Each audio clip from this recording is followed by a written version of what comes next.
so many of you remembered your blankets and your hernia sticks. It's really cool. We will get a photo afterwards outside together for those of you who brought it.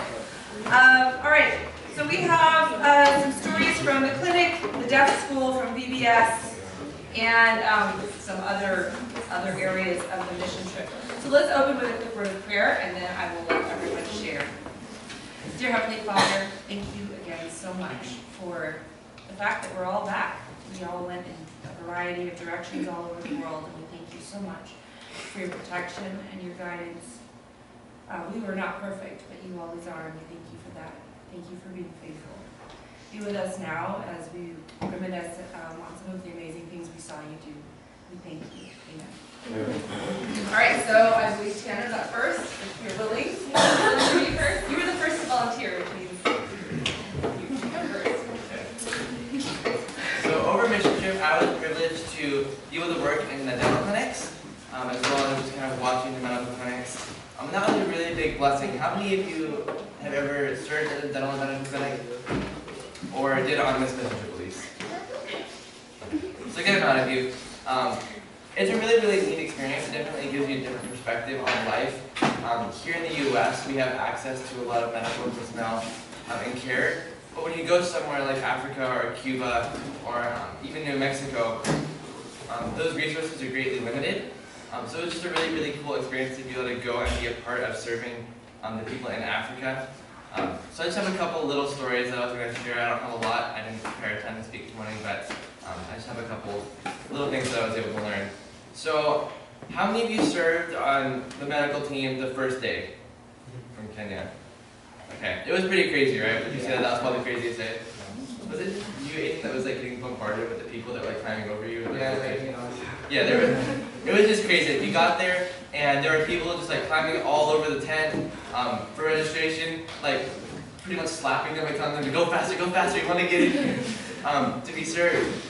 And we were all super overwhelmed because we didn't have a limited amount of doctors, but we were able to do a good amount.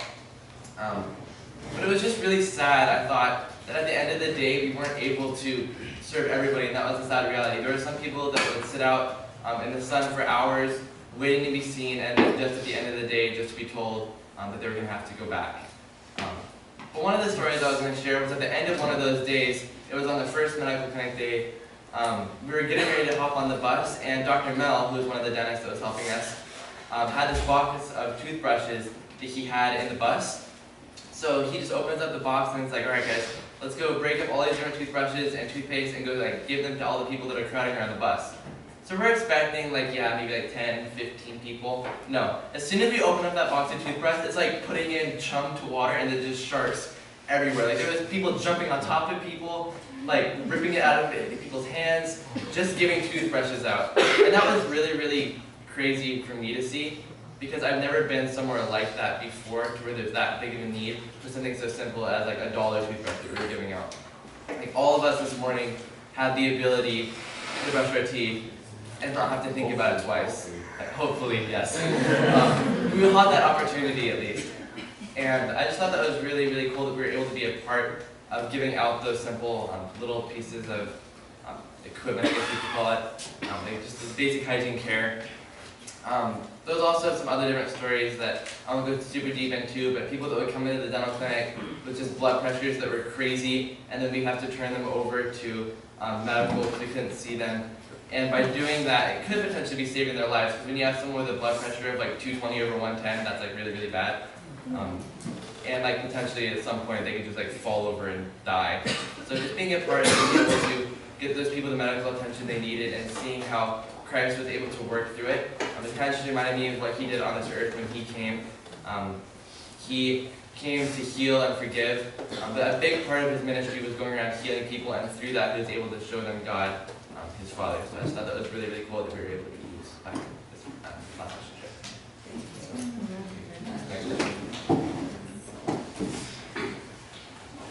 So before we Gabriel, do you want to start setting it up? Gabriel has a short video to show us, but we won't show it right this second. We'll give it in a minute. So Jessica, would you be willing to share something from the school? All of you.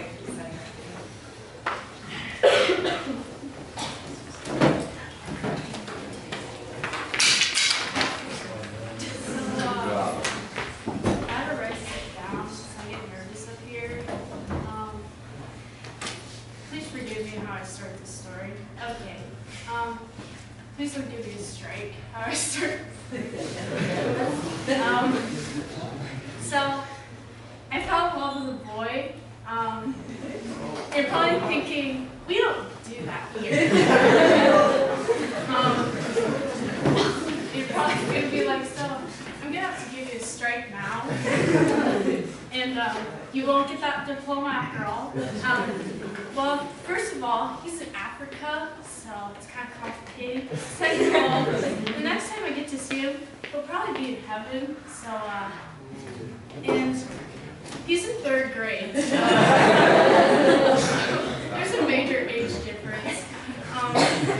So I went to Kenya to the staff school, and I was like, oh, this is going to be complicated.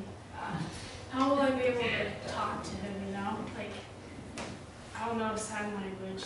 I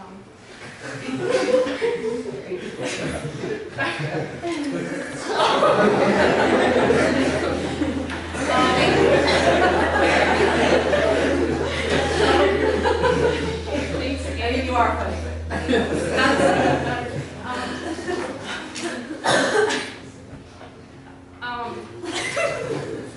anyways, so I was like, how am I going to talk to this kid? And he took my hand, he grabbed my hand, and like, he's making these signs, and I was like, what? And he was like, he was going like this. And I was like, what does that mean? I was like, does that mean to go, or does this mean time out? What does that mean? And he was like, no. And he pointed to a chair, and he's like, oh, that means to sit. And he was like, sit. And he took my hand and he had me to sit. And then he was showing me how to do the alphabet and stuff. And like, he was showing me how to sign. And like, we were playing together. And like, he took my camera. And this kid knew how to use a camera. And I was like, they don't even have phones. How does he know how to use my camera? And like, this kid was so sweet. And when I had to go, he was like, no. He wanted me to stay, and I was like, but I can't. And it was just really sad. And I was like, I want to stay with this kid. And like, these kids I learned are like, they're like abandoned sometimes, and they're unwanted. And I was like, but why? They're so sweet. And maybe I should adopt one of them. Maybe I'll adopt it. But this 3rd grader I felt like, but yeah, I learned that they're really sweet kids, and maybe I'll work with them kids, but yeah. Thank you. He showed me God, so. Hey, Thank you. Troubleshooting and not be less distracted.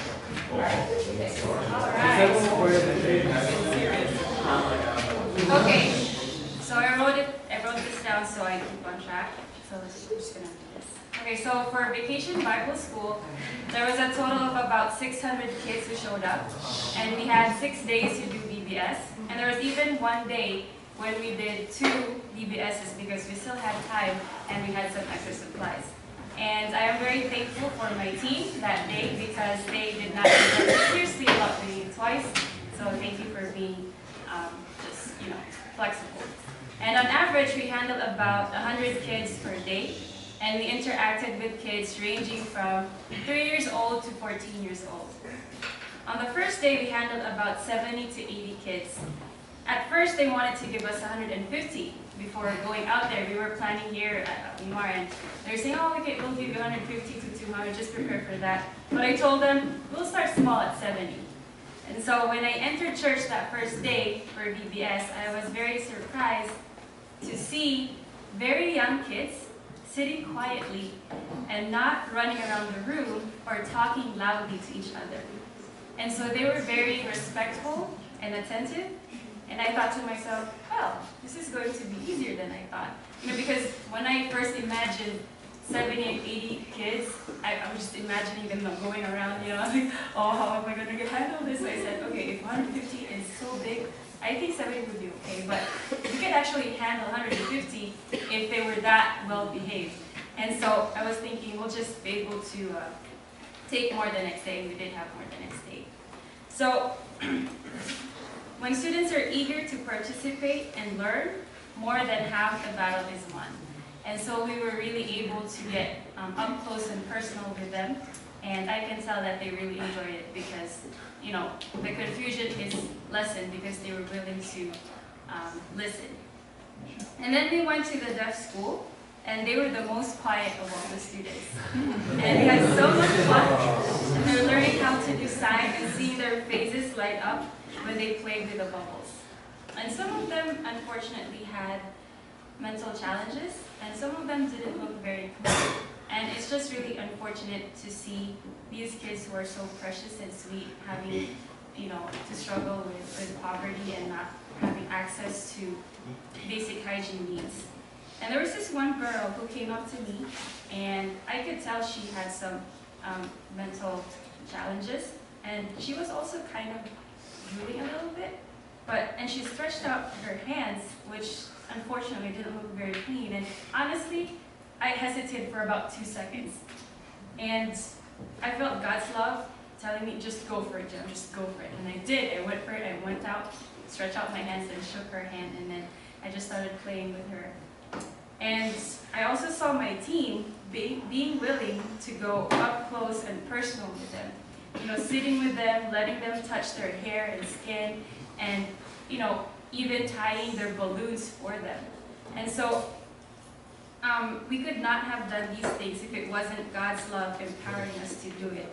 Every good impulse that you have, that is God working. In Jesus' life, he was very pure, but he did not shun himself from interacting with sinners. Sin is disgusting in his sight, but his love for us, you know, pushed him to come close to us, get close and personal, so that he can reach out to us and, you know, take us out from this world of sin. He never hesitated to come close. He knew he will see and encounter sin, and he would be hurt and saddened and disgusted by sin, but he loved the sinner, and this love empowered him to do all for us. And I am reminded of a verse from 2 Corinthians 5, verse 14. For the love of Christ constrains us, because we thus judge, for the love of Christ constrains us. So, I hope that, remember that verse, every time you hesitate to do something good, God can empower you to do that. So I'm assuming this pause here is not a good pause? Good pause, yes. So we'll pause now and watch the video, and then Mr. Polk has a quick story as well. And is Justin Ridley here? No. Okay, he had one, but he must be sick.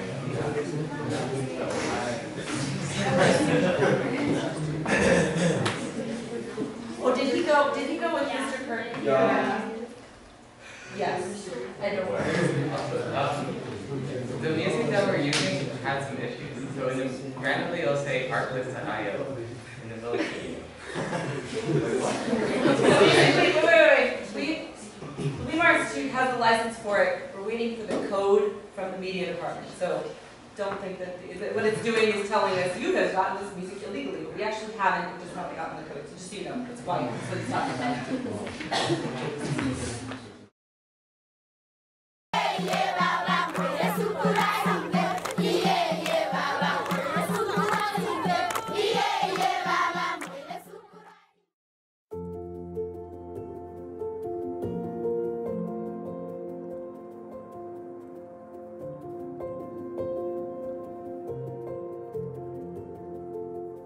So Weimar Academy is here in Katari Seventh Day Adventist School for about 10 days. We are currently working on the cafeteria. It's our first day. We're learning a lot about putting blocks in and making mistakes and taking them out, putting them back. But our energy is good, and I hope it stays like this for the next 10 days, and I'm sure we will get better with time. Something special about this mission trip is that I was able to come here a few years ago and build a classroom at this exact location. It's been a huge blessing being able to come back and see how the school has grown and build them a much-needed cafeteria. Here in beautiful Kenya, as we're just completing a mission trip, we have had expert faculty with Christ-like compassion teamed up with receptive students, also with Christ-like compassion. that has performed hundreds of thousands of dollars of medical care free of charge to Kenya citizens, saving lives, even diagnosing undiagnosed tuberculosis and undiagnosed cancer, and having individuals racked with pain that are leaving now without pain. Multiple medical procedures, dental procedures, and this really happens as a result of Weimar Institute's vision of healing a hurting world.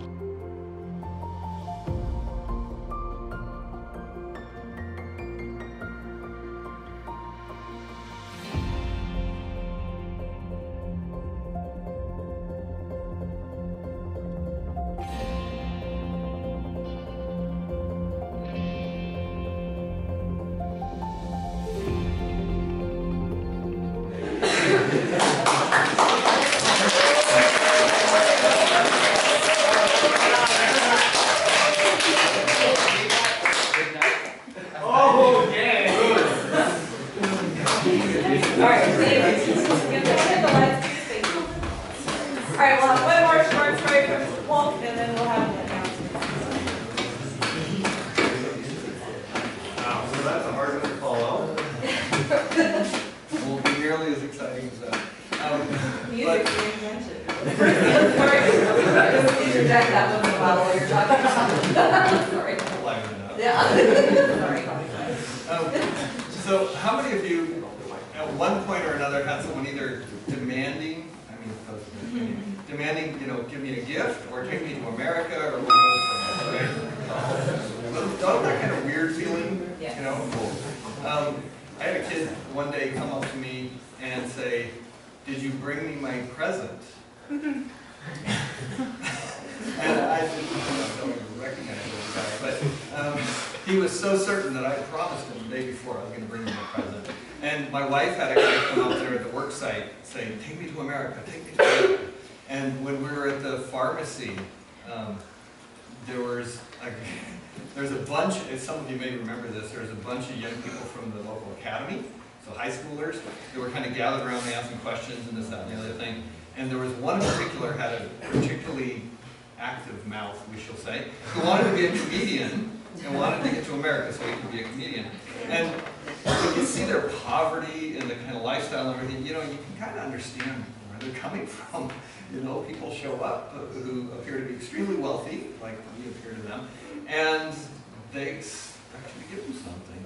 On the other hand, how many of you saw people who were content? They were happy to just be able to go to school, and they were doing their job, doing whatever it was. Particularly those guys that worked for Maranatha, they were awesome. They worked hard, they worked with us well, really appreciated them.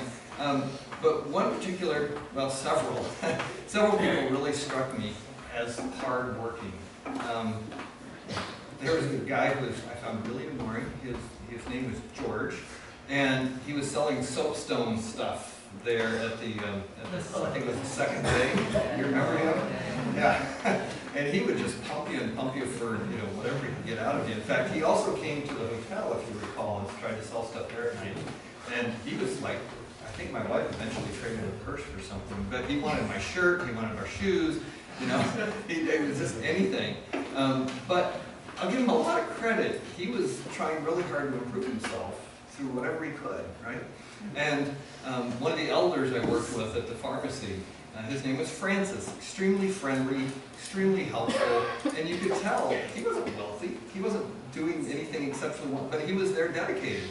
He was really helpful in terms of translating, and he wanted to help me out all the time. He's that soapstone guy. If you like something over there, just come to me. I'll get it for you the right price, because I know the right prices. That kind of stuff.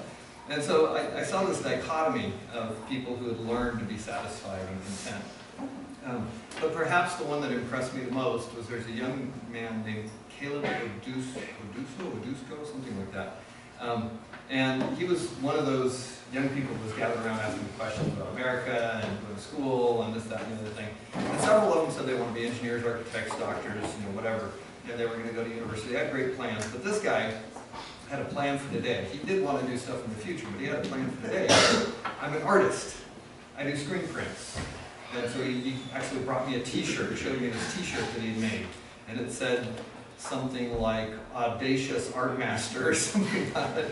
But anyway, it wasn't the highest quality, but he had worked out his own process for making the screen, what do you call it, silk screen thing, and he could create the images and so forth on the computer and then transfer them, all this. And he was trying to get me to give him like $200. You know, to him, I'm sure that was a lot, but that's all he thought he needed because he wanted to buy a computer, a laptop, and he wanted to get a basic printer that he could use to actually do these transfers and so forth. And he was trying to explain the process to me. Now, I wasn't entirely certain he was going to be successful, and I certainly didn't have $200 on me, but I was real impressed with what he was doing. So I gave him my, my email and stuff and said, we're going to correspond. If you convince me that you've got a good business situation here, I may sponsor you. So I have yet to hear from him because I told him what he wanted to send me. But that was really impressive. He was working hard to try and make something work now for himself so he could do even better later. So I was impressed with the dichotomy that I saw there, whether it was the number of people that were poor and struggling and those who were trying to make themselves better.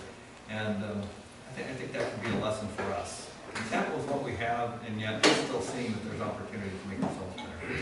All right, let's pray and we'll see. Father in heaven, we are thankful for the stories and experiences that we can share with others, that you gave us opportunities there in Kenya. I pray that you will bless those people that are still there in that trying, difficult situation, especially the Atari School, and all the good that they're doing there.